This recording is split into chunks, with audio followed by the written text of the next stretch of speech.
Ici, en Outaouais, l'actualité locale. D'abord, au 104.7 Outaouais, jusqu'à 13h, vous écoutez LP le midi.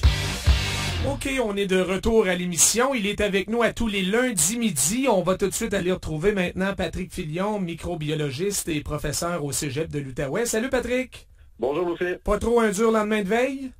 Non, c'était pas si mal. On a passé une belle soirée à écouter le football avec les garçons, mais non, j'ai été sage. Là, en n'étant pas avec nos amis, c'est moins propice, disons, à des dérapages. Ça fait des parties plus tranquilles, effectivement. Oui. Patrick, d'abord, t'es prof de cégep. Comment tu entrevois le retour des étudiants en présentiel une journée par semaine, tel qu'annoncé la semaine passée par le gouvernement Legault?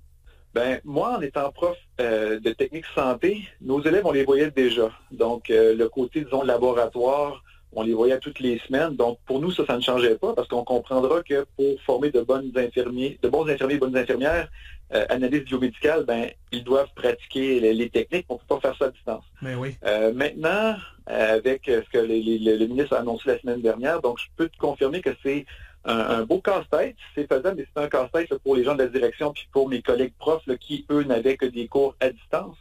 Donc là, de ramener... on a un cégep il y a beaucoup d'étudiants, on s'entend là-dessus, c'est plusieurs milliers de personnes. Donc, il faudra gérer de façon quotidienne qui peut venir, parce qu'on ne voudra pas avoir 2000 étudiants en même temps. Donc, s'ils viennent une journée par semaine, donc il faudra les répartir correctement dans la journée et dans le temps. Donc, ça va être tout un défi là, pour s'assurer de la sécurité de tout le monde. Parce que, bon, oui, on va leur remettre des masses de procédures, mais on va devoir quand même limiter le nombre d'étudiants par salle. Donc, ça va être un beau casse-tête logistique. Il faudra faire les choses correctement si on ne veut pas avoir d'éclosion à même les cégeps comme tels. Mais pour l'instant, avec le peu d'étudiants qu'on a, puis les mesures qui sont mises en place, si on le fait correctement, là, je pense pas que ça serait un gros problème. Mais le problème est vraiment côté logistique, de s'assurer là, que tout le monde fait bien les choses et que, disons, pour les profs qui avaient prévu leur session autrement aussi, de se réorganiser pour du présentiel, là, ça va être un beau défi. Donc, j'ai un peu de compassion là, pour mes collègues là, qui se cassent la tête présentement là, pour réorganiser leur échéancier. Oui, plus facile à dire qu'à faire, effectivement. Écoute, Patrick, tu enseignes à de futurs infirmiers et infirmières. Comment ils vivent ça? Est-ce qu'il y en a est-ce qu'il y en a plus qui s'inquiètent ou qui songent à changer de domaine à cause de ce qu'on vit présentement ou pas nécessairement? Écoute, je te dirais, puis je suis heureux de le dire puis de l'avoir entendu, là, que le moral est bon. J'ai des étudiantes qui, sont en soins infirmiers, oui, mais qui travaillent déjà peut-être des fois sur le terrain comme préposés ou travaillent à l'hôpital, font des stages, des choses comme ça. Donc oui, je veux dire, on s'inquiète de la surcharge de travail, puis parfois les horaires sont pas toujours faciles, mais je crois que les gens qui sont là pour les bonnes raisons. Fait que moi, j'étais très, très heureux, puis je vais te dire, ou t'avouer, j'étais surpris. J'avais peur justement que l'on craigne le virus et tout ça, puis qu'il y ait moins soit d'inscriptions ou que des gens quittent. Mais pour l'instant, mes étudiantes, je parle au féminin, sont surtout des femmes, sont très motivées, donc c'est très encourageant. Puis il y en a qui sont sur le terrain, puis ils me content un peu ce qui se passe.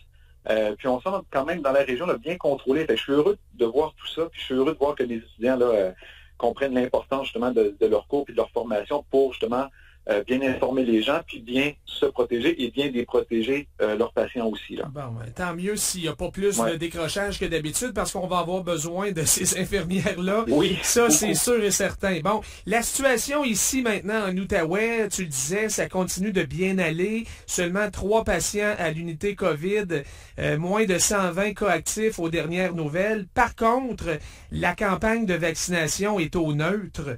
Est-ce que c'est la raison qu'on pourrait nous donner, Patrick, pour ne pas retourner en zone orange dans 2 semaines? C'est clairement un facteur. Si on pouvait poursuivre une vaccination plus massive, plus importante, on pourrait espérer peut-être avoir un déconfinement dans les prochaines semaines. Mais là, il y a ce facteur-là. Il y a le facteur, encore une fois, on est encore l'hiver, donc on est plus à l'intérieur. Et il y a la proximité avec l'Ontario et Montréal. Donc, moi, j'ai l'impression qu'on veut, même si on n'a pas beaucoup de cas, on fait très bien en Outaouais. Là, soyez fiers, chers auditeurs, de ce que l'on obtient comme résultat. Là. On fait bien les choses. On serait heureux ou on souhaiterait avoir les libertés, dans le fond, recevoir le bonbon. Là, on est comme des enfants, on a bien fait nos devoirs, on veut la récompense. Là, là, tout le monde a encerclé la date du 22 février. Oui. Là. Oui, puis moi le premier, on s'entend là-dessus, mais il faudra quand même être prudent dans nos attentes. OK, je pense qu'on pourrait peut-être offrir quelques petites libertés supplémentaires. Je n'ose pas m'avancer sur lesquelles. Par contre, avant la semaine de relâche, je gaspillerais pas un vieux 2 là, sur un pari là-dessus, parce qu'on va peut-être attendre un petit peu après la semaine de relâche, éviter les déplacements entre régions et tout, pour ne pas justement ramener de nouveaux cas et que ça recommence. On ne veut pas jouer au yo-yo, là. Moi, je pense qu'on c'est peut-être préférable, puis c'est plate, d'avoir une approche un petit peu plus ferme, de maintenir la zone rouge ici pour diminuer les cas vraiment encore plus, puis éviter qu'il y ait des déplacements entre les régions. Puis après ça, quand on déconfine, qu'on le fasse pour de bon, parce qu'on ne veut pas confiner, déconfiner, etc. Jouer au yo-yo, oui, c'est ça. Ouais. Ouais. D'ailleurs, les propriétaires de restos semblent un peu résignés. Là. Ils s'attendent à ce que ça soit après la semaine de relâche. À moins qu'Ottawa décide de faire la même chose en même temps que l'Outaouais. Mais c'est pas ce qu'on a vu depuis le début de la pandémie. C'est pas arrimé, malheureusement, les deux régions. Non, ça, on dirait qu'il n'y a pas une concertation parfaite de ce côté-là. Donc, c'est ça, il faudra voir. Notre situation frontalière est tout le temps un petit peu plus problématique, je veux le dire comme ça, à divers niveaux. Oui. Mais il faut surveiller la situation. Puis oui, continuer à bien faire les choses. On a de très bons résultats. Il faut maintenir ça. Il faut en être fier, mais il faut être prudent. Oui. Les gens sont fiers, mais ils commencent à être frustrés aussi. Mais ça, bon, oui. On verra ce qui sera annoncé au milieu de la semaine prochaine. Hey, parlant de vaccination, Patrick, il n'y a pas juste au Canada qu'on a des problèmes. L'Afrique du Sud vient de suspendre temporairement son programme parce qu'il y a une étude qui indique que l'efficacité du vaccin d'AstraZeneca serait limitée contre le variant là-bas en Afrique du Sud. Est-ce que ça explique pourquoi Santé Canada tarde à l'autoriser ici?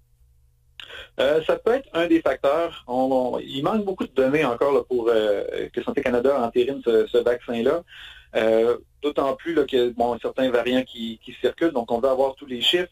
On avait des inquiétudes aussi par rapport aux gens de 65 ans et plus. Donc, il y a plusieurs facteurs là, qui expliquent pourquoi on ne l'a pas adopté ici. Mais en Afrique du Sud, je trouve ça un peu dommage parce que là, eux, présentement, ont 1 500 000 doses dorment dans des réfrigérateurs et ils pourraient perdre ces doses-là dans les prochaines semaines s'ils ne les utilisent pas parce qu'il n'est pas efficace à 100%, à 100%. Il est efficace à 22% ce vaccin-là contre leur variant, mais il n'y a pas juste le variant qui circule. Le virus normal, initial, est encore là, donc on pourrait quand même utiliser ces doses-là pour protéger les gens plus vulnérables, pour empêcher justement que le virus, on va dire, initial, normal, ne subissent d'autres mutations. Donc, surtout que ces doses-là risquent d'être perdues. Donc, c'est un petit peu une catastrophe. Là. Mais 22%, c'est mieux que zéro. Puis comme tu dis, pour le COVID-19 initial, c'est probablement pas mal plus que ça. Donc, il me semble qu'on devrait aller de l'avant quand même. Oui, absolument. En tout cas, c'est ce que je fais parce que les doses sont déjà là physiquement. Puis, peut-être pour rassurer les gens aussi, là, le variant sud-africain, donc oui, est peut-être un petit peu plus contagieux, mais si on regarde les statistiques, étrangement, là, en Afrique du Sud, ils ont une baisse marquée des cas depuis quelques semaines. Donc, si le variant avait été si épouvantable, on aurait pu s'attendre à une augmentation des cas, ou du moins une stabilité à la hausse. Mais là, ça ne semble pas être le cas. C'est sûr que je ne voudrais pas que ce variant-là arrive ici, de toute façon, mais il semble moins virulent que celui de la Grande-Bretagne. Oui, celui-là semble être un petit peu plus problématique. Puis même le nouveau variant aussi brésilien. Bon, qui est arrivé au Canada, là. On a un premier cas là, dans la région de Toronto. Il y en a probablement plus, là, mais les tests ne détectent pas tout. On le connaît peu, celui-là. Qu'est-ce que tu peux nous dire, Patrick, sur ce variant brésilien?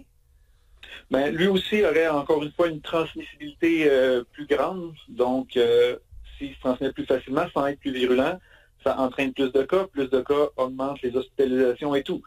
Donc, ça sera surveillé encore une fois. Encore une fois, c'est les variants, il va y en avoir d'autres, ils vont se multiplier.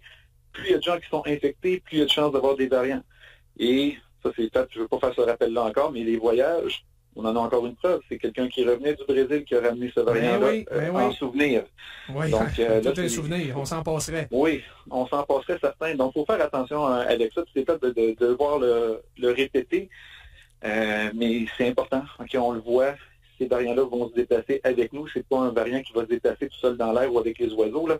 Donc, c'est nous qui le ramenons ici. Donc, il faut faire attention à ça. Parce que plus on ramène de variants, plus on pourrait avoir de difficultés à contrôler les transmissions. Éventuellement, peut-être, pour l'instant, certains vaccins sont encore efficaces, mais on pourrait avoir un variant éventuellement qui ne sera pas reconnu ou que le vaccin n'aura pas d'effet. Mais ça, on le voit en Afrique du Sud, là? Le vaccin est beaucoup moins efficace contre le variant que contre la COVID-19 originale, en guillemets. Oui. Puis en fait, ça, ils disent que c'est pour la forme modérée, c'est 22 %, mais la forme grave de ce variant-là, on ne sait même pas. C'est moins ou plus que ce 22 %-là. Puis déjà, 22 %, on s'entend que c'est un résultat extrêmement faible, là. Donc, faudra être très prudent parce qu'on ne voudrait pas faire des campagnes de vaccination pour rien, pour introduire par la suite un variant qui va devoir faire en sorte qu'on recommence tout ce processus-là. Oui, puis là, en plus, il y aurait du scepticisme par rapport à l'efficacité des vaccins. C'est que ça serait un défi là, encore beaucoup plus grand pour les autorités là, de convaincre les gens de l'importance de se faire vacciner. Donc, on ne veut pas aller là, bien sûr. Non, c'est une arme à double tranchant. Là, si on veut que les gens se fassent vacciner, mais si les gens réalisent que ça ne vaut pas la peine, les résultats sont mitigés, donc on risque d'avoir plus de réticence.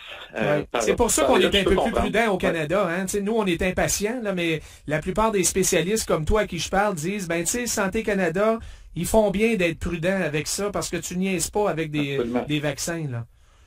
Non, c'est ça. Fait qu'on veut vraiment faire bien les choses quand on va avoir ces vaccins-là qui seront bons, ou du moins avec un pourcentage d'efficacité franchement plus haut que 22 %, on va procéder à la vaccination. Mais pour l'instant, on fait bien les choses. Sérieusement, au Canada, on a toujours été un des pays qui avait le plus les standards les plus hauts là, pour les médicaments et vaccins. Donc, s'ils l'approuvent, ça sera pour les bonnes raisons. Ouais. Mais on ne va pas l'approuver juste pour l'approuver, pour que les gens reçoivent une aiguille dans le bras. Là. Parce que 22 %, là, ça prend même pas un prof d'école pour savoir que c'est pas une grosse note. Non, c'est pas la note de passage, clairement. Merci, Patrick. On doit s'arrêter là-dessus pour cette semaine. C'est beau. À bientôt. Bonne semaine. Bye bye. Au revoir. Alors voilà pour Patrick Filion, microbiologiste et professeur au Cégep de l'Outaouais.